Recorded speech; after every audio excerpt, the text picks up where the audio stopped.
Mahal. Palis na ako.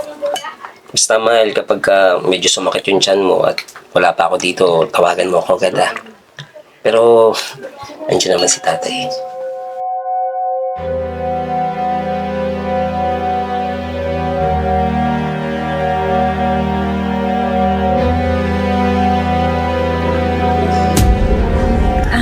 Oo, mahal. Basta, umuwi ka agad ha. Huwag kang mag-alala. Akong bahala dito sa bahay. Kailan ka ba kayo pinabayaan? Di ba, Rose? So, ano, alis na ako. Baka maliit pa ako eh. Ha? Ingat, mahal. Tay, ikaw na muna bahala kay mahal ha.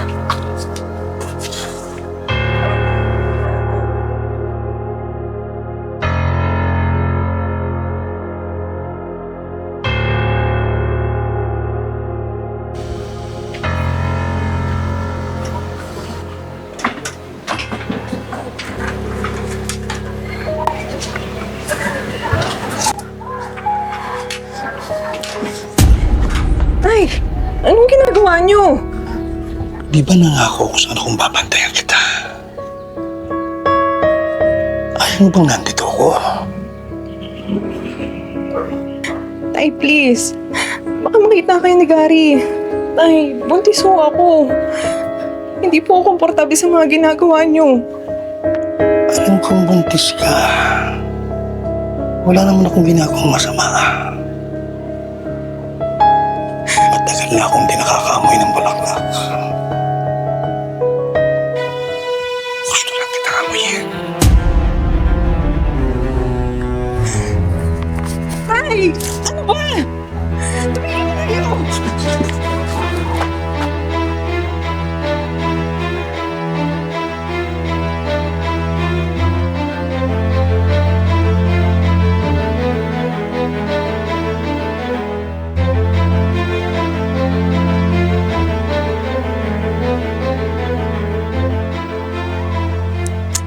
O ano tayo, may naisip ka na bang plano para sa birthday mo? May mga inibitahan po ba kayong kaibigan? Sabihin nyo na po ako agad ah. Pero teka tayo, sino bang gusto mo magluto para sa'yo? May gusto po ba kayong kainin?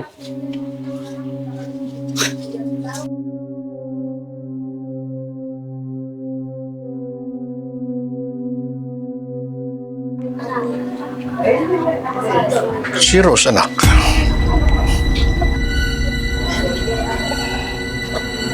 Ha?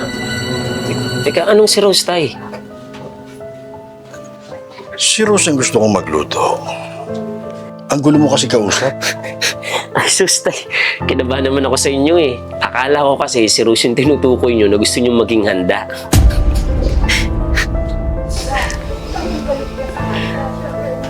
Tumatanda na. Kaya magulo ng kausap. Magsi-senior na eh.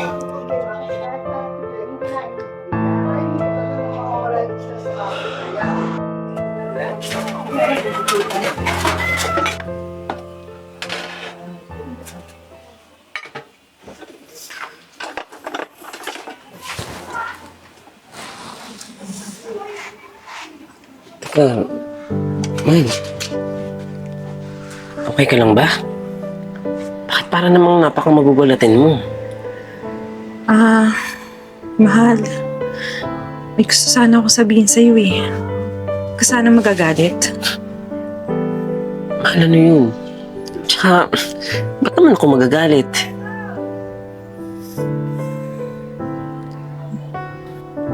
Mahal, kasi hindi ko na kailangan tong ilihim pa sa asawa ko. Mas masasaktan siya kapag pinatagal ko pa. Mahal. Uy, mahal. Ano yun?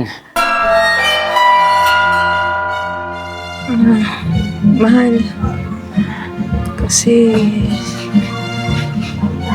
tatay, may lulutuin na ba siyang pagkain sa birthday niya?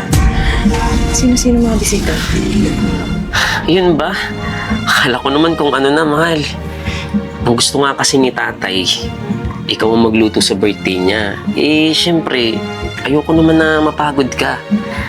Kaya, wag mo nang kaisipin yun na. Ako nang bahala doon. Magpahinga ka na lang, okay?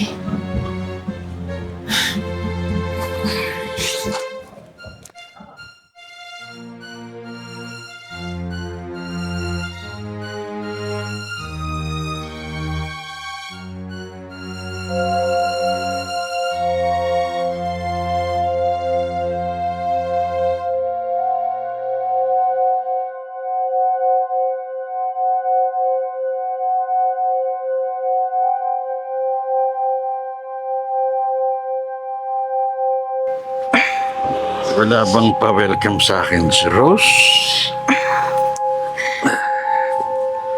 Tay, Wala bang kumain ka na, mahal? Happy birthday!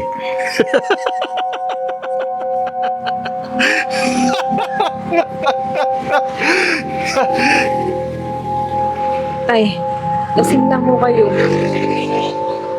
Hindi ako lasing. Nakainom lang.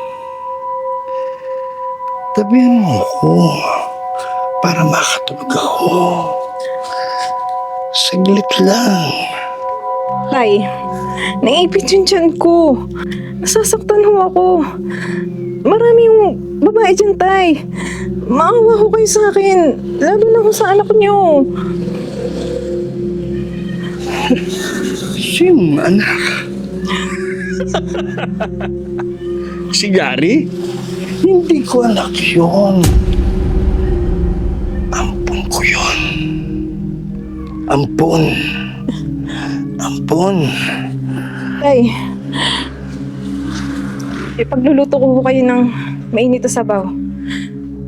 Kung ano-ano na ho sinasabi niyo eh.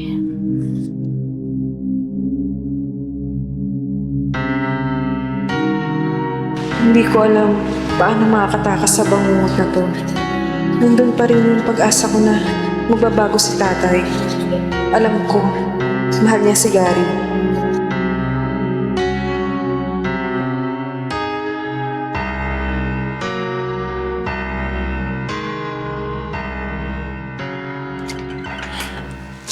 Ay, mahal.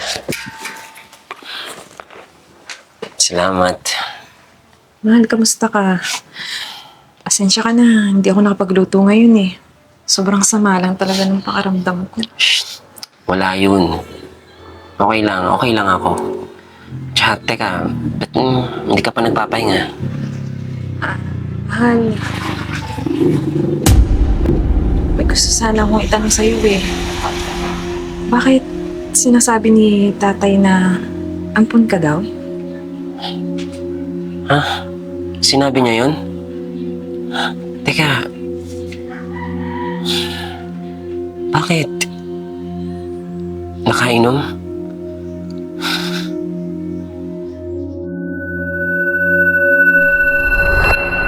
Tama si tatay. Isa akong ampon. Sinabi niya sa akin noon, nung nalasing siya, kagaya ngayon. Ipinaliwanag niya na hindi niya pinagsisisihan ang desisyon. Sa panahong iyon, namatayan siya ng asawa at nawala pa ang anak niya.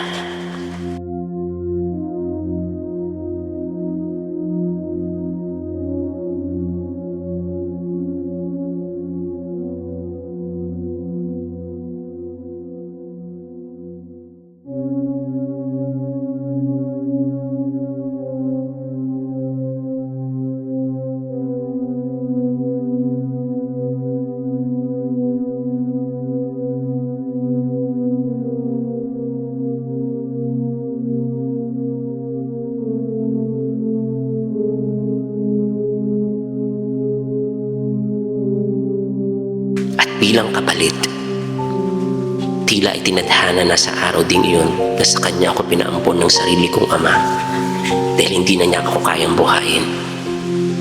At bilang anak, wala akong pinagsisisihan. Kahit ilang ulit pa niyang ipaalala sa akin ng katotohanan.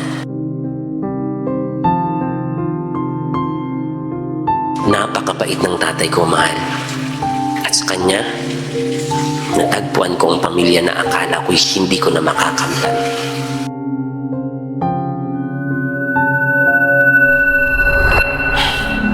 Kaya mahal, kahit anong sabihin nila tungkol sa tatay ko, alam kong mabuting tao siya.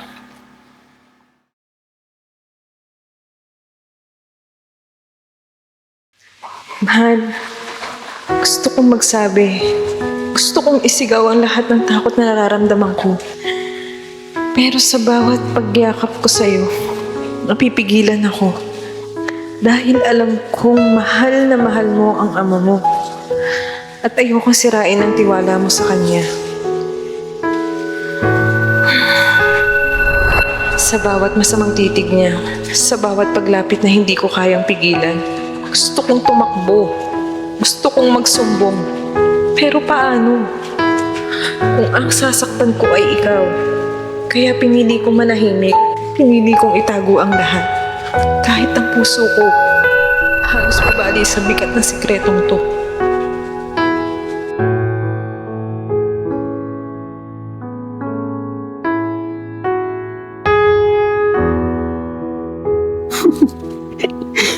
Ang cute-cute ng anak natin, oh. Manang-mana sa daddy niya. Oh, paano? Paano na si daddy baby, ah? Teka, ano bang gustong pasalubong ng baby na yan? Ikaw ang gusto namin pasalubong. Uwi ka kagad ha. I love you. Jesus. Oo. Siyempre uwi ako agad, mahal. Siyempre naman may nag-iintay na mag-in ako, eh. So, paano? Ha? Una na ako. I love you too. Baby. Ikaw na bahala kay baby, ha? Mahal, bye-bye.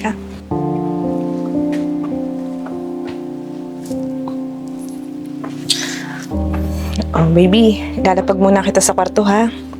Nalilinis lang ng bahay si Mami. Kain ka na.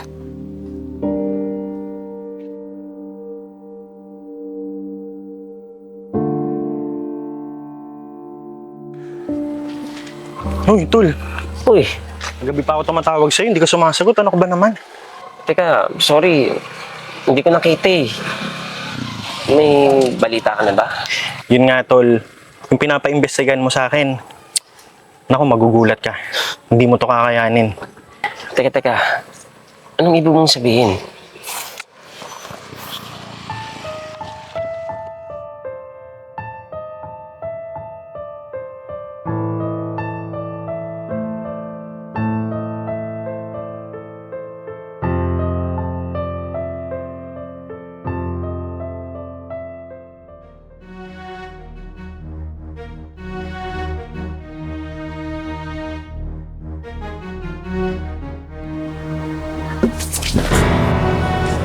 Tay, ano ang ginagawa niyo dyan? Hindi ko alam. Hindi ko alam, Rose. Uhaw na uhaw ako, eh. Pwede mo ba akong painumin?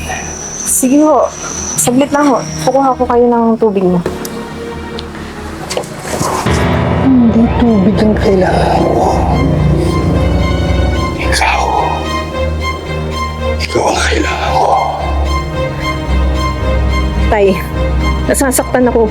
Bitawan niyo ako. Wala na naman kayo sa sarili niyo. Di ba sinabihan na namin kayo ni Gary na tigilan niyo na yung paggamit niyan? Wala akong ginagamit. Pagbigyan mo na ako ngayon. Total. Bagong anak ka. Hindi ka na buntis. At saka, wala ang asawa mo. Alam mo, naaalala ko sa'yo ang nasira akong asawa. Kasing ganda mo siya. Tay, ano ba? Kasing bango pa. Tay, ano ba? Tumigil na kayo. Kung hindi, susumbong mo kayo kay Gary. Susumbong? Yun ang gusto ko. Lumalaban. Halika, subukan natin. Tay, ano ba? Nasasaktan ako, Tay! Nasasaktan ako, Tay! Ay! Tay! Ito ba gusto mo? Ha? Yung lumalaban? Ha? Tay! Ito ba? Ito ba ang gusto mo? Yan din ang gusto ko eh. Yung lumalaban.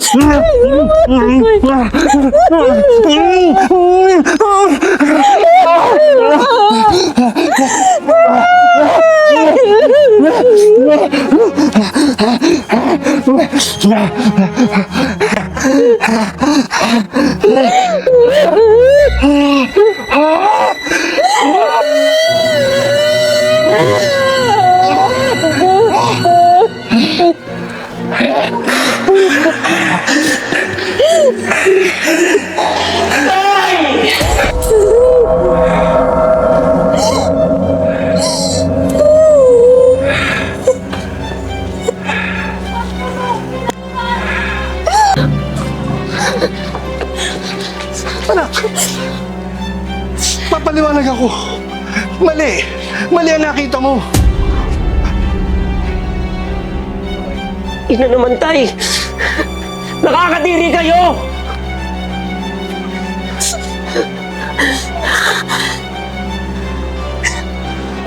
Mahal, okay na. Huwag ka na magalit kay tatay. Kasalanan ko naman na lahat eh. Please, tama na. Tay, nakakadiri ka! Di ka na nahiya! Kahit hindi na lang sana sa akin eh.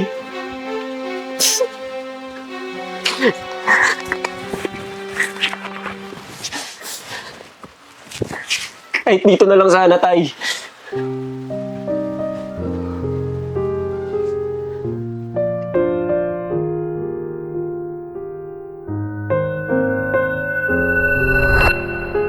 Naaalala mo ba, tay? Yung batang dahilan kung bakit ako napunta sa'yo? Yung anak mong babae na nawala?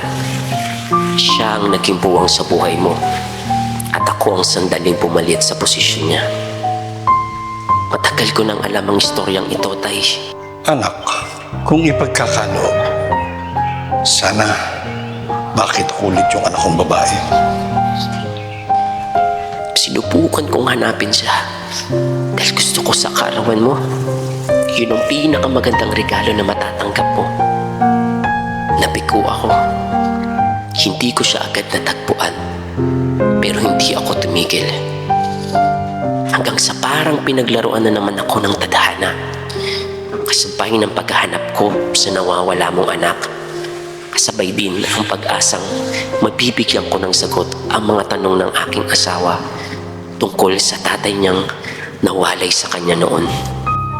Sana mahal. Ako rin. Makita ko yung tunay kong ama. At ngayon, hindi ko maipaliwanag kung bakit lahat ng hinahanap ko nasa harap ko na pala.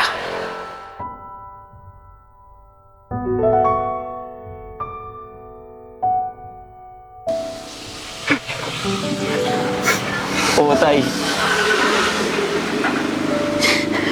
Siya yung nawawala mong anak.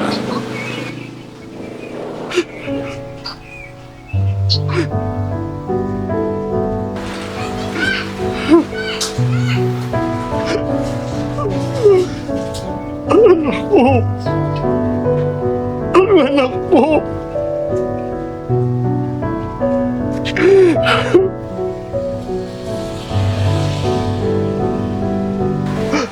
Tay, nakikita ko yung pagsisisi mo. Ramdam ko yung bigat. Minahal kita bilang ama kahit hindi kita kadugo.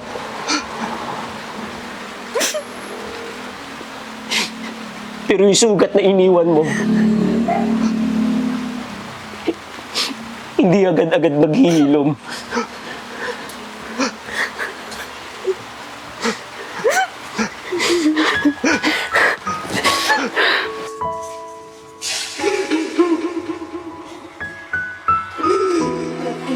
Sa katahimikan, napubuo ang alaala, ang pamilya, at ang pag-asa. Pero kapag dumating ang mga lihim, doon nagsisimula ang ingay. Doon nagbabago ang lahat. At sa huli, natutunan ko na hindi lahat ng yakap ay kanlungan. At hindi lahat ng tahanan ay ligtas. Minsan, ang katahimikan ay hindi kapayapaan, kundi anino ng sugat na iniingatan.